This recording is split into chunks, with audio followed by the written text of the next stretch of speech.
Today we're talking to our Season 1 12-week challenge winner, Robyn Hunter. I know many of you will relate and be inspired by her story. Listening to Robyn is a reminder about our earlier guests and just how far we've come. Gosh, we have met some amazing people on our Ageing Well journey so far, and Robyn is one of those. She is a beautiful woman inside and out, and I loved every minute of our conversation. Please welcome the kind-hearted fellow ager, Robyn Hunter. It is lovely to finally meet you. It's lovely to meet you too, Shelley. It really is. I've looked forward to it. And actually seeing your lovely face reminds me of the video I was sent to announce me as the competition winner. I was so excited. Oh, well, I'm glad. Look, we really had no idea what sort of effect the Ageing Project would have on people. And to read your feedback and, of course, your entry into our first 12-week challenge was just beautiful and so inspiring for us to keep going on the mission that we're trying to achieve, which is just to build a community of like-minded people who all want to age well and want to do it somewhat gracefully, somewhat disgracefully, but have fun at the same time. I'm very proud to be a part of that community. I've loved the sense of community right from the start with the Ageing Project. It's been beautiful. How did you find us, Robyn? Well, it's a good story. I was lounging around on New Year's Day, just recuperating from New Year's Eve, and scrolling on Instagram, and up popped the Ageing Project, which looked interesting. So I thought I'd look into it a little bit. And the more I looked into it, the more I liked it. I hesitated a little bit because I thought maybe I'm too old for this, being 61 at the time. But then I thought, no, I still feel like I'm in my 40s or 50s anyway, so I'll look further. And got all set to start on the 3rd of January. And I remember you saying in one of the podcasts that you talked about fresh starts, and each new day could be a fresh start. I've always been very big on New Year's Day being a fresh start. Mm-hmm. And so for years and years, I did New Year's resolution lists, or then I changed it to New Year's intentions lists because that sounded a little bit less pressure. And then this year, for the first time, I actually didn't do one this year. And then the Ageing Project came up and gave it to me anyway. You manifested us instead. Yeah, exactly. And there have been lots of little things that I've managed to achieve that I'm really proud of. So it's been great. It sounds like you're already on a wellness journey of your own, and even if it only started on New Year's Day or starts on New Year's Day every year, it seems like you're really conscious of wanting to live a good life and a long life. Would that be fair to say? That is fair, Shelley, and part of that comes from losing my mum when she was only 47, and her mum was only 36. They both died of breast cancer. And so I'd lived a fair bit of my early adult life thinking that was going to happen to me as well. And I didn't ever imagine myself on a long ageing journey. And it wasn't until I got past 47 and then following the numerical pattern 58, because I thought 36, 47, 58, if I make it past 58, it's really starting to happen. I'm a winner already. I'm a winner. I've done it. I've beaten the system. And so I think it was only then that I'd say my middle to late 50s, I started to really embrace the idea that I was going to age, that I was going to have a longer journey than I expected. It must have been really confronting to even think, okay, well, I only expected I'd live till 36, so I've only planned my life that far. That must have been just starting over again. Now what do I do? If I get to 37, and as you say, if I get to 47 or I get to 58, Are you really taking it decade by decade? I was, but I'm not. That's eased back now because I just feel like I feel more confident that I've got a chance of doing 2 more decades or 3 more decades. And I think in my late 50s, I'd started gathering all of those ideas of how I could help that happen. And then I think the Ageing Project has sort of helped me tidy up all of those ideas, and they make sense. And I feel like I'm being proactive. I feel like I'm doing what Dr. Vonda talked about, leading a healthy, vital, active, joyful life. And that's Oh, really important to me. wasn't she just the greatest guest? She was Oh, our first. We Shelley. kicked off with Dr. Vonda, series 1. And I tell you what, the things that she said, for me too, it was the first time I'd really heard those things explained so succinctly, so easily, and so many easy steps that can immediately be put into your life rather than reading something and go, oh, well, that sounds like a mission. I'm going to have to get ready for that. I'm going to have to prepare for that. Dr. Yeah. Vonda was just like, yeah, baby, we can do this. Absolutely. And I think even that little thing of standing on one foot when you're cleaning your teeth, I started doing that and started feeling more positive about the steps I was taking. But yeah, I did think she expressed it so well. And when I went back and listened to her again, I heard things I didn't hear the first time. And one of the things I absolutely loved that I heard was she talked about herself and 2 other scientists up on a mountain, when they were doing their research back in 2005. And she said it was like they were standing up there calling out, "You can be better at any age." And I love that. And I thought later, that's what the Aging Project's doing. It's helping us, giving us the climbing equipment and helping us climb up that mountain so we can be up there on the top with them going, "We're better at any age." She would love to hear that. Yeah, I loved it. And I think that was one of my penny drop moments was in that episode when she said that if you invest daily in your mobility, you won't slow down. You might not slow down until your mid-70s. And when she said that, I thought, whoa, yay. That's me. I don't want to slow down yet. No, it doesn't look like you're slowing down anytime soon. No intention. But that was a really important thing to be told. And I possibly knew it underneath it all, but being active every day, doing something where you're investing in your mobility every day can make a big difference. Well, you've certainly grabbed that bull by the horns because you're not just going for some casual stroll at 8 o'clock in the morning, are you? Like your morning rituals now, which are they're such a huge part of your day, setting up your day. Can you talk us through what you do the minute you wake up now? A super quick pause in today's conversation. Our hope is that our sister platform, wholeheartedly.com, becomes your home of aging well. It's a collection of our most loved products and a place just for us that we want to build together. Think low-tox skincare, makeup, perfume, supplements, gifts, and so much more. Please join our community by signing up at youmusttryit.com once you're finished listening to today's podcast. Now, back to our conversation. Well, the biggest thing there to start off is that I wake up at 5:30 now. And I remember you saying that, I remember when you were talking to, was it Georgie Coughlin talked about a book that she had, the 5 a.m. Club. When I first heard that, I thought, 5 a.m., whoa. I'm fairly keen on sleeping in. So it's been a big step for me just to wake up at 5:30. But at least 2 mornings a week, and I'm building it up to more. I think it's one step at a time. I either go to the gym with a lovely group of ladies or I exercise at the beach with a lovely group of ladies. And then afterwards, we go in the ocean. And so we're ocean swimming at sunrise. Oh, and you're those crazies. I see you here. Maybe not you, but a group of very similar, like-minded people here in Byron that are out there, 365 days a year in the water. They're so much braver than I am. Well, I've watched those people for the last, for years and years. I've watched those people thinking, one day I'd love to do that. And I think Amanda posted a quote on very early on that said, "If not now, when?"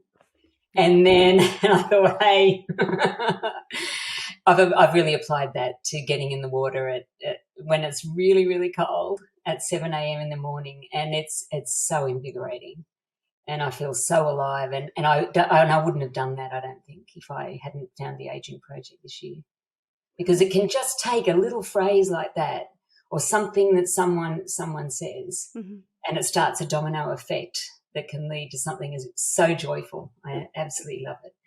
But I'm building up to every day of the week. At the moment, that is a bit hard, and I think I've got to be realistic about those things, one step at a time. Well, we are in the depths of winter too, so I think you're forgiven. Correct. But yes, by January, if you just keep rolling on, I think that's it. Once you get in that rhythm, and for me, it's about not breaking that rhythm. And my Yeah. life I come and I go and I'm here and I'm there, to find that joy, or that 7 a.m. or 5:30 a.m., whatever it is, and make sure you stick to it. That's a huge commitment, really, to yourself, isn't it? And I'm so proud of you for doing that. Thank you, Shelley. And that's what it's all about. I mean, that's one of the biggest things I've learned from the Aging Project is putting myself first and making commitments to myself. I remember you saying as women we have trouble prioritising ourselves ahead of all the other people we care about and worry about. And it's something I've never been very good at. And I think being the eldest of 4 children, when my mum died, I stepped into a role of responsibility very early, much earlier than I would have otherwise. And so I've had a long pattern of putting myself way down on the list. And I think the Aging Project has really given me a good nudge towards moving myself up. I remember 10 years ago I heard a quote in the movie The Best Exotic Marigold Hotel. The lovely guy in that said, he twisted around a well-known phrase and said, there's no present like the time, rather than there's no time like the present. And when I heard that, my first thought was, oh, yes, I should be giving more time to my friends and my family. I didn't stop to think, me, give myself the gift of some time. And I think that's what the Aging Project is encouraging us all to do, is give yourself that gift. And then you're able to give more to everyone else too, but it's so important to give to yourself and prioritise yourself sometimes. And that's been really uplifting for me. Well, you're giving us the gift of your time today. I'm loving our chat. And I can see in the background there, is that a vision board inspired by the Aging Project? Oh, with Shanna's cards. Aren't they fantastic? That's just a great motivator. Yeah, they're wonderful. They're my favourite colour, as well as being wonderful. Yes, that's right. So what's on your vision board now? What have you got up there for you? Okay, so in the middle I've got I love mornings, because I'm convincing myself that I love early mornings. It's going to take some time, yeah. I've got lots of photos of the water, because that's my happy place. And I've thought a lot more about that, which is why I get in the water as often as I can now, knowing that that's where I'm very happy.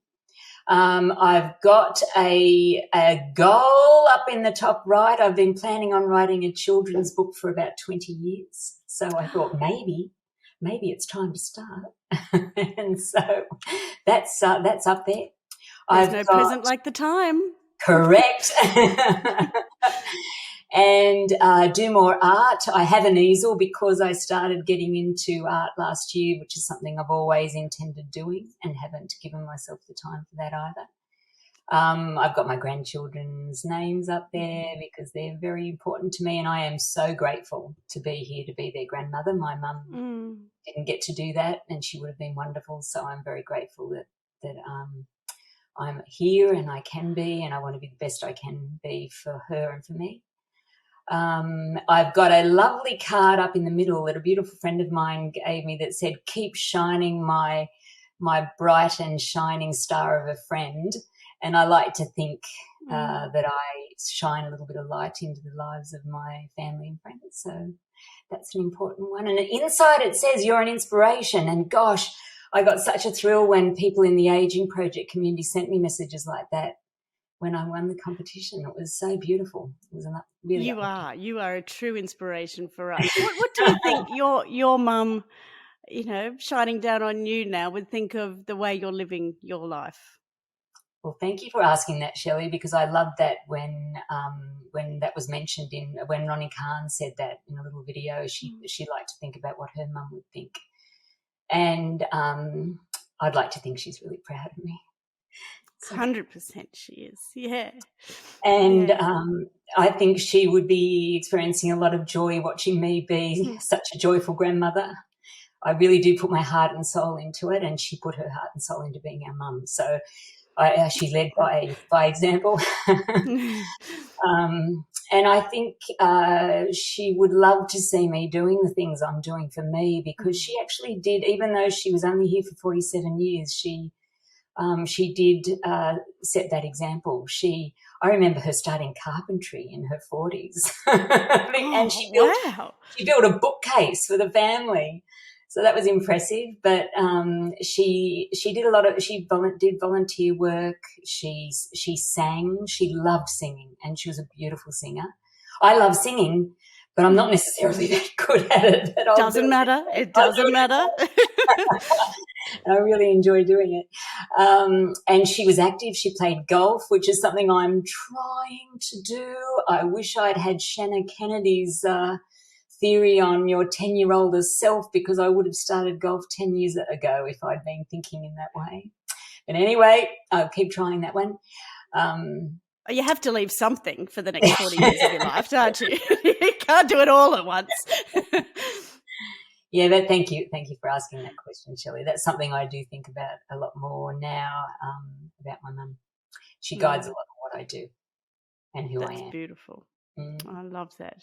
But you're your own person as well, and you're doing Correct. it for you, as well as for her, as well as for your grandkids. See, you're not quite selfish, selfless yet, are you? There's still a lot of people riding on you. It's a hard place to get to, that one. But yeah. I think one of the big challenges for me was trying new things, and I've always been, very, very active. The Manna yoga retreat was one of the parts of your lovely challenge win. Had you ever done yoga before? Shelley, I did an introductory course to yoga a few years ago, but the same as with a lot of things, I just didn't end up finding the time to fit it into my life. Mm-hmm. But I had, for quite a few years, I've loved the idea of going to a yoga retreat, and I couldn't have started at a better one than that. It was absolutely wonderful. It was beautiful there at Manna Yoga Retreat, and Patty was beautiful. She's a wonderful yoga instructor, so it was a really good big step into yoga. To take that big step with her was great. As well as her being a great guide in meditation, I've discovered a lot more about meditation as a result of that. And, it's beautiful. So I do both. That's wonderful. Now. So, you do? Every day. They're in your ritual as well. Yep. And I meditate every day, and I have a daily smoothie now, and I've never really been a smoothie juices kind of girl. Right, okay. I do every day. Every day I have a smoothie now. So that's smoothie, meditation. There's been a lot of things that I've added into my day. Oh, my God, who is this woman sitting here in front of us?